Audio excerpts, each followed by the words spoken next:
사도행전 1장 1절에서 8절까지의 말씀 봉독하겠습니다. 데오빌로여, 내가 먼저 쓴 글에는 무릇 예수의 행하시며 가르치시기를 시작하심부터 그의 택하신 사도들에게 성령으로 명하시고 승천하신 날까지 이를 기록하였노라. 해 받으신 후에 또한 저희에게 확실한 많은 증거로 친히 사심을 나타내사 40일 동안 저희에게 보이시며 하나님 나라의 일을 말씀하시느니라.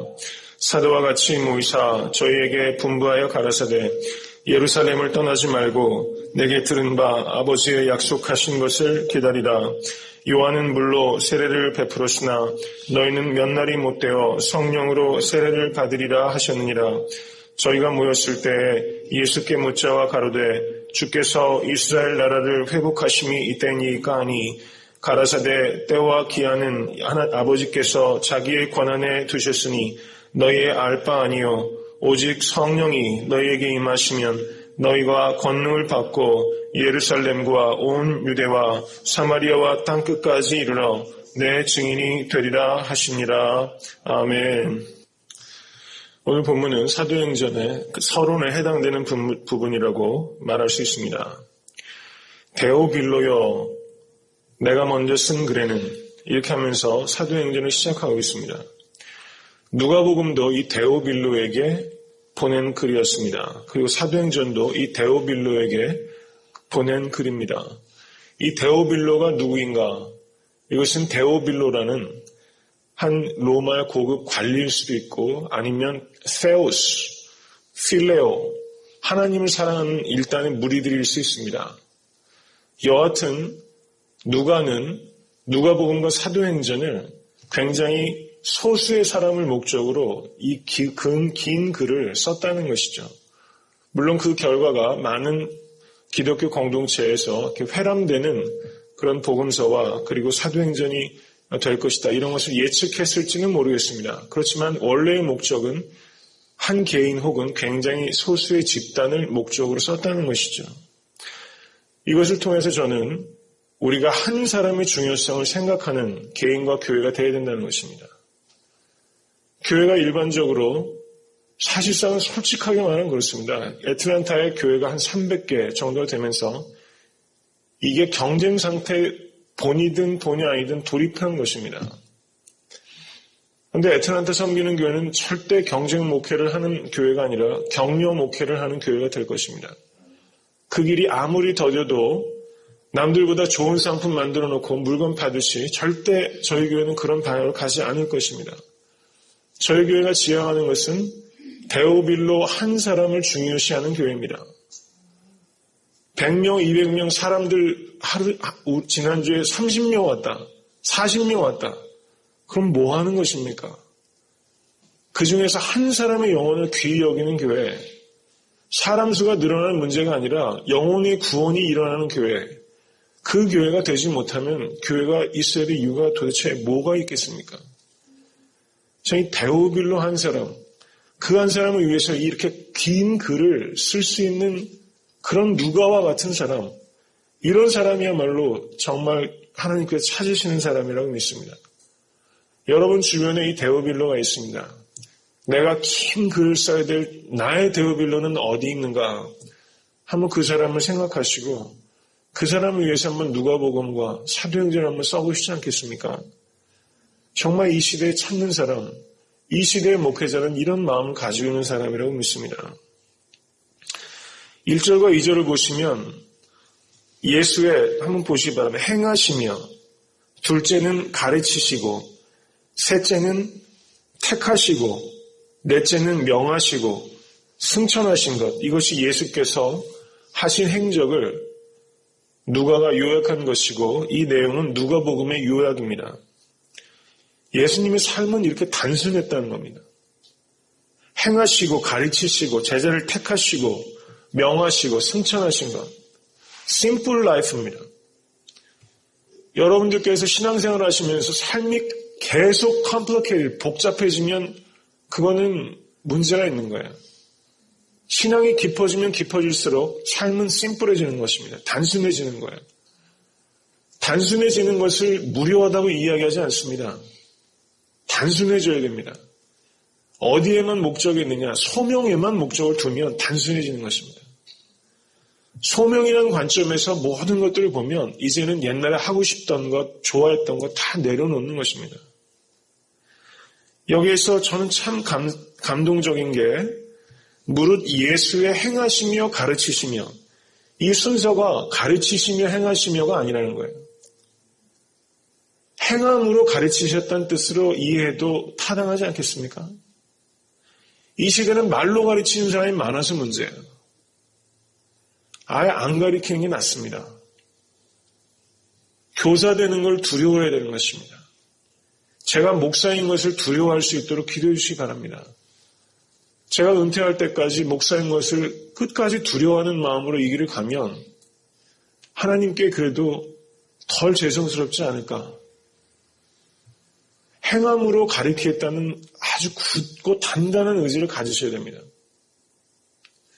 전 특별히 김영구 집사님께 이런 아주 진실한 추구가 있기를 간절히 바랍니다. 교회를 이렇게 같이 동역하며 이렇게 세워가실 때 행함으로 가르쳐주시는 평신도 리더가 될 수 있기 위해서 부단히 노력하시고 기도하시기 바랍니다. 행하시며 가르치시며 얼마나 귀한 말인지 알 수가 없습니다. 1장 3절을 보시기 바랍니다. 해 받으신 후에 또한 저희에게 확실한 많은 증거로 친히 사심을 나타내사, 무엇이 증거인가? 무엇이 확실한 증거인가? 그것은 예수님께서 해 받으신 것이 확실한 증거라는 것입니다. 부활의 증거는 예수님 손에 못자국과 창자국이었습니다. 그래서 부활의 주님이라는 것을 증거하신 것이죠. 해 받으신 게 없으면 증거가 없는 겁니다. 성도들의 많은 증거는 무엇입니까? 내가 지금 겪고 있는 고난이 간증의 증거가 된다는 것입니다. 이걸 깨달으셔야 됩니다. 이 고난이 지금 내가 겪고 있는 scar, 이 상처가, 이 흉터가 나중에 나한테 star, 나의 영광이 되는 것입니다. 지금 많은 돈을 잃어버리셨습니까? 건강을 잃어버리셨습니까? 사랑하는 사람이 떠났습니까? 상처입니다. 상처가 아니라는 거 얘기하는 것이 아닙니다. 그런데 그 상처가 확실한 많은 증거가 돼서 예수님을 증거하게 될 거라는 것입니다. 그래서 정말 그리스도 앞에 붙잡힌 사람은 해 받은 것을 감사할 수 있는 것입니다. 이거 역설입니다. 그래서 뒤에 보시면 1장 3절 예수께서 무엇을 말씀하셨습니까? 하나님의 나라의 일을 말씀하시니라. 하나님 나라입니다. 하나님 나라. 마가복음 1장 15절을 한번 보시겠습니다. 마가복음 1장 15절. 다 같이 읽겠습니다. 1장 15절. 가라사대 때가 찼고 하나님 나라가 가까웠으니 회개하고 복음을 믿으라 하시더라. 아멘. 예수님께서 이 땅에서 처음 가르치신 가르침의 내용이 무엇입니까? 하나님 나라입니다. 사도행전 28장 31절을 한번 보시겠습니다. 사도행전 마지막 장 마지막 절 다 같이 읽습니다. 담대히 하나님 나라를 전파하며 주 예수 그리스도께 관한 것을 가르치되 그 많은 사람이 없었더라. 어떻게 하나님 나라를 전파합니까? 담대히 하나님의 나라를 전파하는 것입니다. 예수님께서 이 땅에서 처음 가르치셨던 것이 하나님의 나라가 가까웠다. 하나님 나라에 대한 가르침입니다. 부활의 주님이 가르치셨던 것이 무엇입니까? 사도행전 1장 3절. 하나님 나라의 일을 말씀하신 것입니다. 사도행전 제일 마지막 장 마지막 절에서 사도 바울이 무엇을 말했습니까? 담대히 하나님 나라를 전파한 것입니다. 우리의 관심은 무엇입니까? 하나님 나라, 오직 하나님 나라입니다. 하나님 나라의 일 외에는 다 관심 밖으로 내려놓으시기를 간절히 바랍니다. 우리 교회의 관심은 오직 하나님 나라입니다. 그 외에는 관심사가 아니에요. 그 외의 것으로 내가 붙잡을 것도 없고 그 외의 일들로 상처받을 일도 없습니다. 오직 하나님 나라. 사나 죽으나 하나님 나라, 먼저 그 나라와 그 의를 구하라. 이것은 프로톤, first란 뜻입니다. 그러면 하나님의 나라를 구하고 그 다음엔 나머지 거를 구해도 된다 이런 뜻이 아닙니다. 하나님 나라, above all, 모든 것 위에 오직 하나님의 나라. 이 하나님의 나라만을 추구하는 성도와 교회, 이런 교회가 우리의 꿈입니다. 이 하나님 나라는 무엇인가? 한마디로 이야기하면 하나님께서 다스리는 나라입니다. 하나님의 관점이 있는 곳이 하나님 나라인 것입니다. 여러분의 삶에 하나님께서 주인 되시면 여러분의 심령 가운데 하나님의 나라가 임했다고 주님께서 말씀하신 것입니다. 이 땅에 있는 가시적인 교회가 하나님의 나라가 아닙니다. 극단적인 말일지 모르지만 하나님의 뜻이 없는 교회가 있습니다. 저는 그런 교회는 문 닫아야 된다고 생각합니다. 이 땅에 있는 모든 교회가 예수의 피 위에 세워졌습니까? 아닙니다. 예수님의 뜻 위에 세워진 교회만 예수님의 피 위에 세워진 교회입니다. 그래서 하나님의 나라의 관점, 하나님의 다스림이 있는 교회, 그 교회가 하나님의 촛불이 있는 교회입니다. 하나님의 영이 임하는 교회. 그래서 정말 이 애틀랜타 섬기는 교회는 오직 하나님 나라의 관점만이 있는 교회입니다. 목회자의 관점이 있는 교회가 아닙니다. 저는 우리 교회가 목회자의 철학이 있어야 됩니다. 그렇지만 목회자의 철학으로 이끌리는 교회를 절대 세우기 원치 않습니다. 오직 하나님의 철학만 있는 교회. 1대 목회자, 2대 목회자, 3대 목회자면 교회가 확확 바뀌는 교회. 저는 그런 교회를 원치 않습니다. 오직 하나님의 나라, 하나님의 통로가 되는 목회자가 계속 오고 그런 목회자들이 하나님의 뜻을 세우고 성경 기자도 누가복음과 마태복음과 마가복음과 요한복음이 각자의 캐릭터가 있습니다. 캐릭터가 있지만 그 복음서에 내는 하나님의 관점이 완전히 다스리고 있는 거죠. 그래서 하나님의 관점이 있는 교회, 그 교회가 하나님의 나라인 것입니다. 여러분의 모든 행하심에 먹고 마시는 일에도 하나님의 관점이 있게 되기를 간절히 축원합니다. 1장 4절을 보시면 저에게 분부하여 가라사대 두 가지입니다. 분부한 것이 무엇입니까? 떠나지 말라.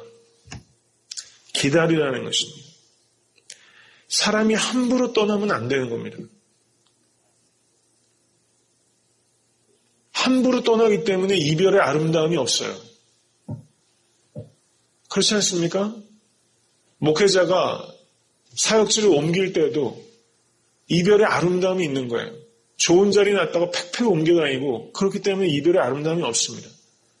성도가 성도를 보낼 때가 있습니다. 안디옥 교회에서 바울과 바나바를 보낼 때 보십시오. 그 귀한 교회의 두 기둥을 싹 뽑아서 선교지를 보내지 않습니까? 밀레도 항구에서 에베소 장로와 바울이 이별할 때 최고의 이별의 장면입니다. 이별은 아름다운 것입니다. 그런데 이별이 너무 추해질 때가 많아요. 떠날 때와 떠나지 않을 때를 분별해야 되는 것입니다. 여러분의 모든 만남에 이 떠남의 아름다움이 있으시게 되기를 간절히 축원합니다. 그리고 기다리라. 기다림처럼 좋은 게 없습니다. 기다림이 이김을 가져다 주는 것입니다. 이거를 기억하셔야 돼요. 이김은 반드시 기다림을 통해서 옵니다. 이 땅에서 소중한 것이 기다림 없이 오는 것이 세상에 어디 있습니까? 기다림 없이 내 손에 잡히는 것은 소중하지 않은 것이다. 이렇게 이해해도 거의 틀림이 없습니다. 모든 것들은 기다림을 통해서 이루어지는 것입니다. 기다림이 필수적이다. 이것을 깨달아야 되는 것입니다. 농부는 추수를 기다리고 어부는 만선을 기다리고 군인은 제대를 기다리고 월급쟁이는 월급 기다리고 우리는 무엇을 기다립니까? 하나님의 나라를 기다리는 것입니다. 부흥을 기다리는 것입니다. 잘 기다리시는 여러분과 제가 될 수 있게 되기를 간절히 축원합니다. 고린도전서 1장 7절은 이렇게 말합니다. 예수 그리스도의 나타나심을 기다리라. 예수 그리스도의 나타나심, 이것을 기다리시기를 간절히 축원합니다. 주님을 기다리는 자는 결코 실망하지 않습니다. 여러분의 기다림은 반드시 응답되는 것입니다. 1장 4절에서 지금 예수님께서 뭐라고 말씀하십니까? 아버지의 약속하신 것을 기다리라. 여러분에게 주신 아버지의 약속은 무엇입니까? 아버지의 약속을 아는 것이 먼저 전제가 되는 것입니다. 여러분의 삶 가운데 약속이 있습니다. 이것을 믿으시기 바랍니다. 그리고 그 기다림은 반드시 떠나지 않고 기다리면 응답되는 것입니다. 말씀대로 부활하신 주님께서 말씀대로 이 땅에 도래하십니다. 예수 그리스도의 재림을 기다리시기를 간절히 축원합니다. 주님의 재림을 기다리는 사람은 이 땅을 정결하게 살아가는 것입니다. 기다림이 없기 때문에 타락합니다. 우리가 불경건하게 사는 이유는 기다리지 않기 때문에, 믿음이 없기 때문에 불경건할 수 있는 것입니다. 경건하는 것은 우리의 의지의 노력이 아닙니다. 기다림이 없기 때문에, 믿음이 없기 때문에 불경건한 것입니다. 그래서 불경건은 행위의 문제가 아니라 믿음의 문제입니다. 경건을 힘쓰시는 여러분과 제가 되실 수 있게 되기를 간절히 바랍니다. 1장 5절에서 성령으로 세례를 받으리라 하셨습니다. 성령께서 empowering, 쏟아 부어주시지 않으면 사역을 해서도 안다고 할 수도 없습니다. 예수님께서도 세례 요한에게 가셔서 먼저서 세례 받으실 때 성령이 임하셨습니다. 예수님도 성령이 아니고서는 사역하지 않으신 것입니다. 성령의 임함이 반드시 있어야 된다는 것이죠. 여러분께 그런 성령의 기름 부음이 시간마다 있으시게 되길 간절히 바랍니다. 성령을 기다리시고 성령의 음성이 안 들리면 움직이지 마세요. 그냥 기다리시기 바랍니다. 일하다가 일을 그르치는 것입니다. 교회에서도 가만히 있으면 될 일을 움직이다가 문제가 발생할 때가 많은 거예요. 안 해도 될 말 해서 문제가 되고, 안 해도 되는 일 해서 문제가 되고, 의도가 순수해도 보면 그렇더라고요. 그래서 그 버려놓은 일들 수습하느냐고 정신 못 차리는 겁니다. 그래서 천천히 하자. 가급적이면. 일도 천천히, 말도 천천히. 저도 욕심 안 낼 것입니다. 절대. 저는 목사님들, 젊은 목사님들 만나서 얘기를 하면요. 다들 얼마나 의욕이 충천한지 모르겠어요. 저는 부흥을 기다립니다. 부흥은 내가 하는 것이 아닙니다. 우리는 부흥의 도구가 될 수 있도록 나를 닦는 겁니다.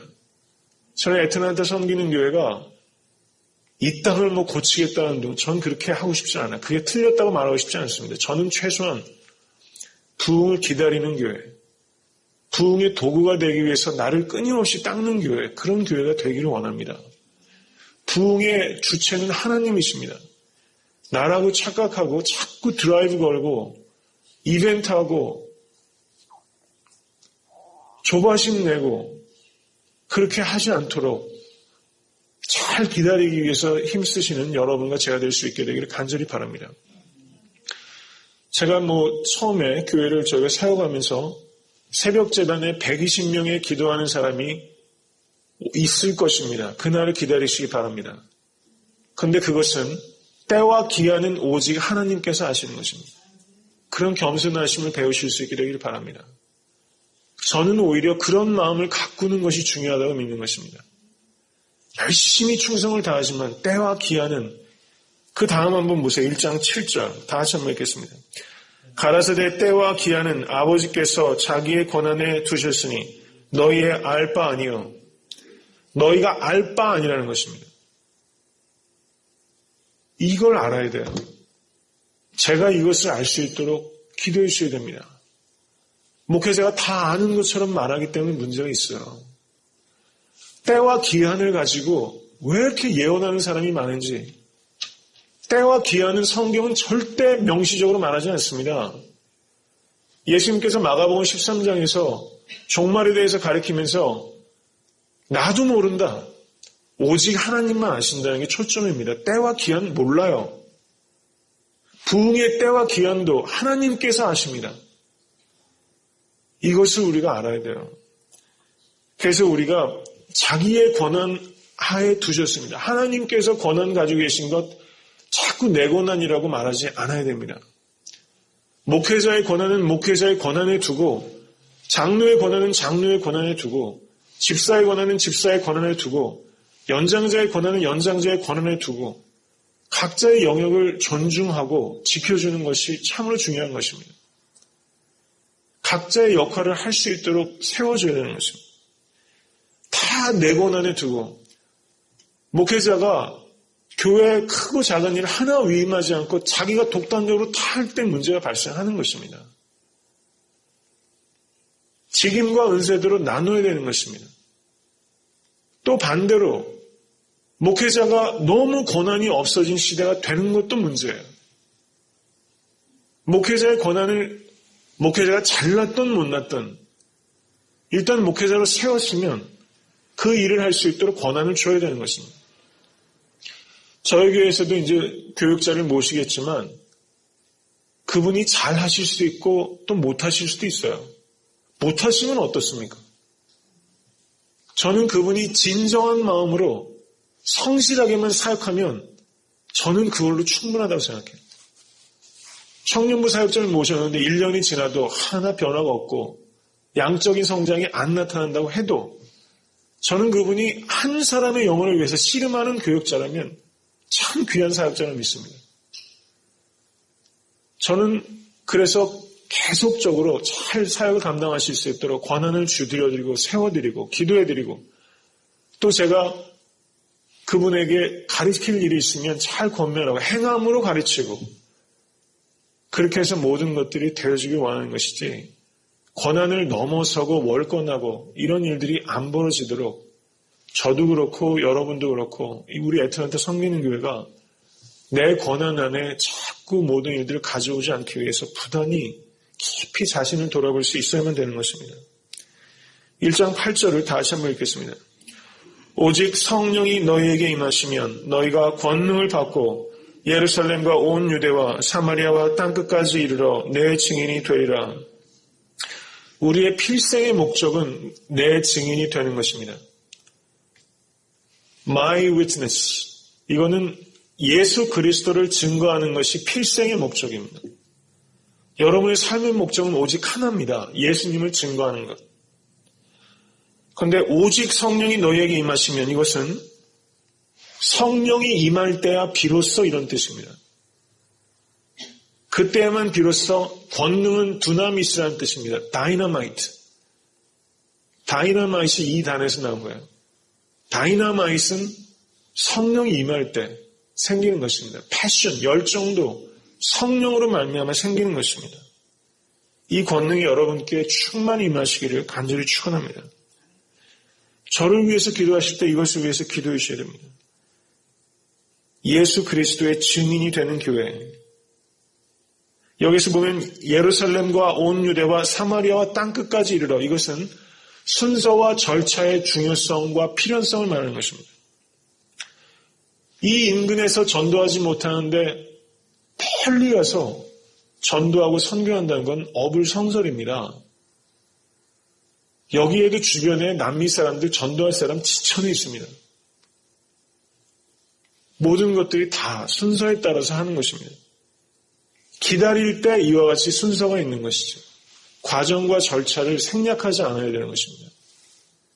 여러분의 삶이 늘 과정과 절차를 존중하고 또 애틀랜타 섬기는 교회도 그렇게 세워질 수 있기 위해서 기도하시기 바랍니다.